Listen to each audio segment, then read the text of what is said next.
நாம பார்க்க போறது தலையெழுத்து என்பது உண்மையா? எல்லாருமே சொல்லுவாங்க, என் தலையெழுத்து, என் தலை விதி, ஆண்டவன் என் பிறந்த நேரத்துல இப்படி எழுதிட்டான் அப்படின்லாம் நம்ம ஊர்ல பல பிரச்சனைகள்ல நம்ம அங்கலாய்ப்போம் இல்லையா?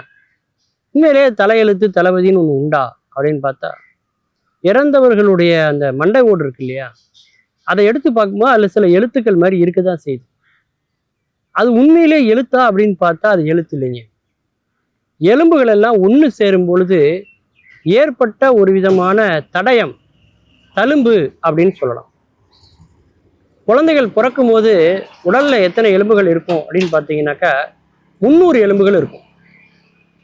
அதே குழந்தை வளர்ந்து மெச்சூர் ஆகி பருவம் அடைஞ்சதுக்கு அப்புறம், பக்குவம் அடைந்த வயதுக்கு வந்ததுக்கு அப்புறம் 206 எலும்புகள் தான் உடல்ல இருக்கும்.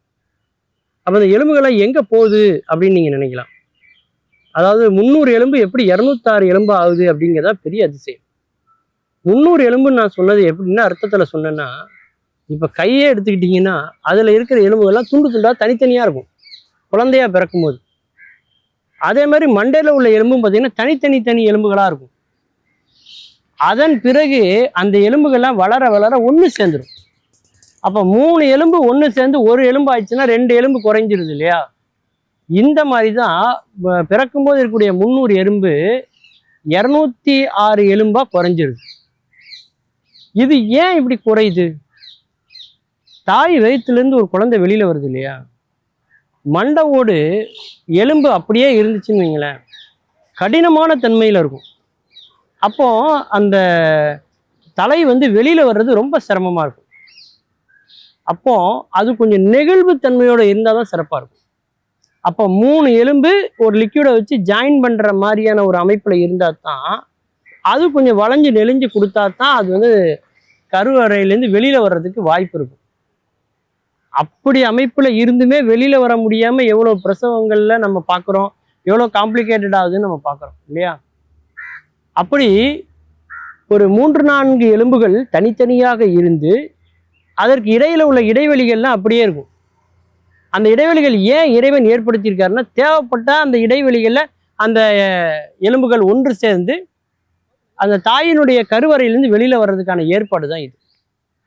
அப்படி ஒரு எலும்புக்கும் ஒரு எலும்புக்கும் நடுவில் உள்ள இடைவெளி இருக்கு இல்லையா, இந்த இடம் மண்டையில பார்த்தீங்கன்னா ஒரு 3-4 இடங்கள்ல இருக்கும். அதுல ஒன்று உச்சிக்குழி, இன்னொன்று பக்கவாட்டில் இருக்கும், இன்னொன்று பின்னாடி இருக்கும். இந்த இடத்துல மட்டும் பார்த்தீங்கன்னா எலும்பு இல்லாதனால வெறும் தோல் மட்டும் இருக்கிறதுனால அதுல ஒரு துடிப்பு உங்களுக்கு தெரியும்.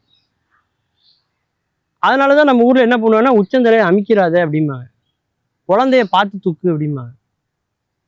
அந்த இடத்துல ஒரு பொடி மாதிரி ஒன்று வைப்பாங்க.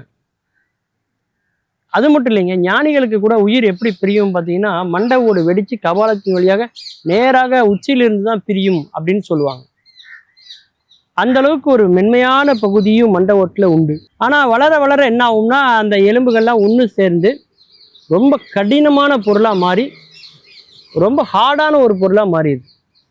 மண்டை ஓடு உடைக்க முடியாத அளவுக்கு மாறிடுது.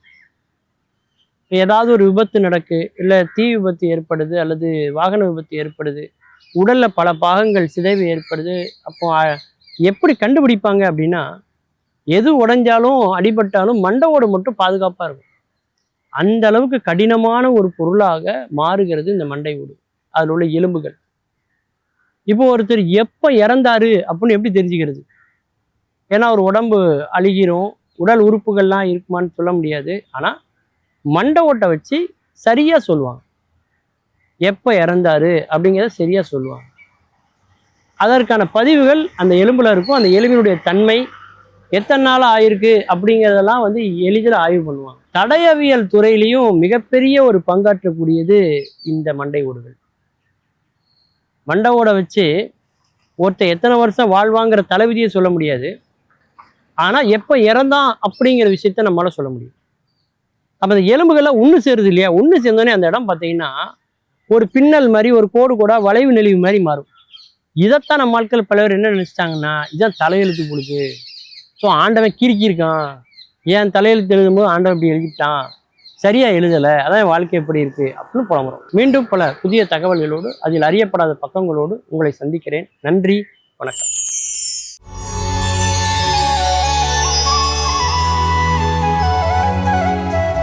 தாயை போல பிள்ளை நூலை போல சேலை அப்படின்னு ஒரு பழைய பழமொழி இருக்குது, படமும் கூட வந்திருக்கு. அம்மாவை போல் பிள்ளை இருப்பா, நூலை போல தான் சேலையும் இருக்கும். என்ன நூல் போடுறோமோ அதுதானே சேலையாக வரும். அது மாதிரி தாயை தண்ணித்துறையில் பார்த்தா பிள்ளைய வீட்டில் வந்து பார்க்க தேவையில்லை அப்படின்னு இன்னொரு பழமொழியும் இருக்குது. இதெல்லாம் யாருக்கு சொன்னதுன்னா பொண்ணு பார்க்க போகிறவங்களுக்கு. பொண்ணை போய் பார்த்துட்டு வரோன்னு போனால் அப்போ சொல்கிறது, அம்மாவை பார்த்தீங்கன்னா பொண்ணை பார்க்க தேவையில்லை. ஏன்னா அம்மாவோட குணம்தான் பிள்ளைக்கு இருக்கும். அது மாதிரி தான் இருப்பாங்க. அந்த காலத்தில் அப்படியெல்லாம் இருந்தாங்க. நம்மளை போல் இருக்கணும் அப்படிங்கிறது என்ன அர்த்தம்னா, நம்ம குழந்தைய நல்லபடியாக வளர்க்கணும்னா முதல்ல நம்ம நல்லபடியாக நடக்கணும். அதுதான் ரொம்ப முக்கியம். பிஹேவியர் அப்படிங்கிறது அப்பாவை போல தான் பையன் இருப்பான். பையன் வந்து பக்கத்து பெஞ்சில் உட்காந்துருந்தவனுடைய பென்சிலை திருடிட்டு வந்துட்டான் ஸ்கூலில் இருந்து, எல்கேஜி படிக்கிறவன். அப்பாட்ட அம்மா சொல்கிறாங்க, பாருங்கள் உங்கள் பையன் பென்சிலை திருடிட்டு வந்திருக்கான்னு. அப்பா என்ன பண்ணணும்? அடிக்கணும், இனிமேல் செய்யக்கூடாதுன்னு அட்வைஸ் பண்ணணும். அவர் என்ன பண்ணார், ஏண்டா ஒன்றுக்கு 10 இந்த பென்சில் கார்டாக போய் திருடிட்டு வர்ற, இருறா நாளைக்கு நான் ஆஃபீஸ்லேருந்து 10 பென்சில் எடுத்துகிட்டு வரேன்டா அப்படின்னு அப்பா சொல்கிறார். இவன் ஒரு பென்சில் திருடுனா அவங்க அப்பா மகனுக்காக 10 பென்சில் திருடுவாராம். அப்போ எப்படி இருக்கும் பிள்ளை? அது மாதிரி இருக்கக்கூடாது. நம்ம பிள்ளையை எப்படி வளர்க்கணும்னு நினைக்கிறோமோ அதை விட சிறப்பாக நம்ம நடந்து காட்டணும். அதுதான் சிறப்பு. ஒரு வாத்தியார், ஒரு பையன், ஒரு அப்பா, இந்த 3 முக்கோணத்தில் நடந்த ஒரு கதை, அருமையான கதை. அது என்னன்னா, பையன் ஸ்கூல் முடிஞ்சு வீட்டுக்கு வர்றான். அப்பா ஏதோ வேலை பார்த்துக்கிட்டு இருக்கார். அப்பாட்ட சொல்கிறான், அப்பா நாளைக்கு காலையில் ஸ்கூல் வரைக்கும் வந்துட்டு வாப்பா. ஏன்டா? கணக்கு வாத்தியார் வந்து பார்க்க சொல்லியிருக்காருப்பா உன்னைய. அப்படியா? என்ன பண்ண தப்பு? அப்படின்னு. நான் தப்பெல்லாம் ஒன்றும் இல்லைப்பா. அப்புறம் என்னடா செஞ்ச? ஒன்றும் இல்லை, 9 7 பெருக்க சொன்னார். ஆமாம், 9 7 எவ்வளவு? 63ன்னு சொன்னேன். சரியாக தானே சொல்லியிருக்க அப்படின்னாரு அவங்க அப்பா. அப்புறம் என்ன பண்ணார், 7 × 9 அதையே மாற்றி போட்டு இப்போ பெருக்கி சொல்லுன்னாரு.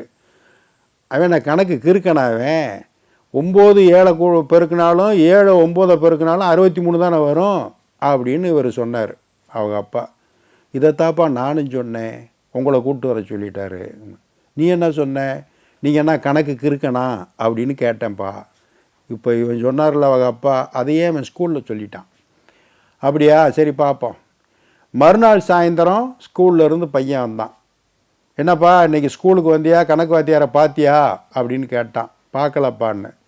நாளைக்கு வரும்போது பிடி மாஸ்டரையும் சேர்ந்து பார்த்துருப்பா அப்படின்னா. பிடி மாஸ்டர் என்னடா பண்ணேன் அப்படின்னு. ஒன்றும் இல்லை, அவர் எக்ஸசைஸ் சொல்லி கொடுத்தாரு. சரி, வலது கையை நீட்டினேன், இடது கையை நீட்டினேன், 2 கையும் நீட்டிக்கிட்டே ஒத்த காலை தூக்குனார், வலது காலை தூக்குனேன், இடது காலையும் தூக்குனார்ல. அவன் என்ன லூசு பேலாக இருக்கான்? 2 காலையும் தூக்கி 2 கையும் நீட்டிக்கிட்டே இருந்தோம்னா எப்படி பேலன்ஸ் பண்ண முடியும்? கீழே விழுந்துருவோம் அப்படின்னு இவர் சொல்லியிருக்காரு அவங்க அப்பா. இதைத்தாப்பா நானும் சொன்னேன், உடனே உங்கள் அப்பா கூப்பிட்டு வந்துட்டாருன்னு. நீ என்ன சொன்ன? நான் இதே தாப்பா சொன்னேன், நீங்கள் என்ன அப்படின்னு திட்டினப்பா. ஆஹா சரி. மறுநாள் வந்து சாயந்தரம் 3வது நாள் வீட்டுக்கு வந்தான் ஸ்கூல் முடிச்சுட்டு. என்னப்பா கணக்கு வாத்தியார் பிடி மாஸ்டர்லாம் பார்த்துட்டியா அப்படின்னு. இல்லைப்பா நான் வரலப்பா, இன்னைக்கு ஸ்கூலுக்கு வரல அப்படின்னு. சரி, நாளைக்கு ஒரே தான் வரும்போது பிரின்ஸ்பாலையே பார்த்துருப்பா. அங்கே என்ன நடந்துச்சு அப்பா கேட்குறாரு. அது வேற ஒன்றும் இல்லைப்பா, காலையில் கணக்கு வாத்தியாரும் பிடி மாஸ்டர் என்ன பண்ணிட்டாங்கன்னா போய் பிரின்ஸ்பாலை பாருன்ட்டாங்க. நான் பிரின்ஸ்பாலை பார்க்க போனேன். அங்கே போய் பார்த்தா பிரின்ஸ்பால் இருந்தார், கணக்கு வாத்தியார் பிடி மாஸ்டர் சயின்ஸ் வாத்தியார் இருந்தார்ப்பா அப்படின்னா. அந்த பேமானி எதுக்கு அங்கே வந்தான் அப்படின்னு அவங்க அப்பா கேட்டார். இதைத்தாப்பா நான் கேட்டேன், என்னைய சஸ்பெண்ட் பண்ணி அனுப்பிச்சிட்டாங்கப்பா ஸ்கூல்லேருந்து அப்படின்னா. இப்போ பையன் பேசுகிற பேச்சுக்கெல்லாம் அடி எடுத்து யார் கொடுத்துருக்கா பாருங்க. இவர் பேசும்போது தான் தெரியுது. அப்பா எப்படி நடந்துக்கிறாரோ அப்படி தான் பிள்ளை நடந்துக்கிறோம். பிள்ளை எப்படி நடக்கணும்னு விரும்புகிறோமோ அதே மாதிரி தான் நம்மளும் நடந்துக்கிறணும். அடுத்த ஒரு நிகழ்வில் சந்திப்போம். இந்த நாள் இனிய நாளாக அமைய நல்வாழ்த்துக்கள். வணக்கம்.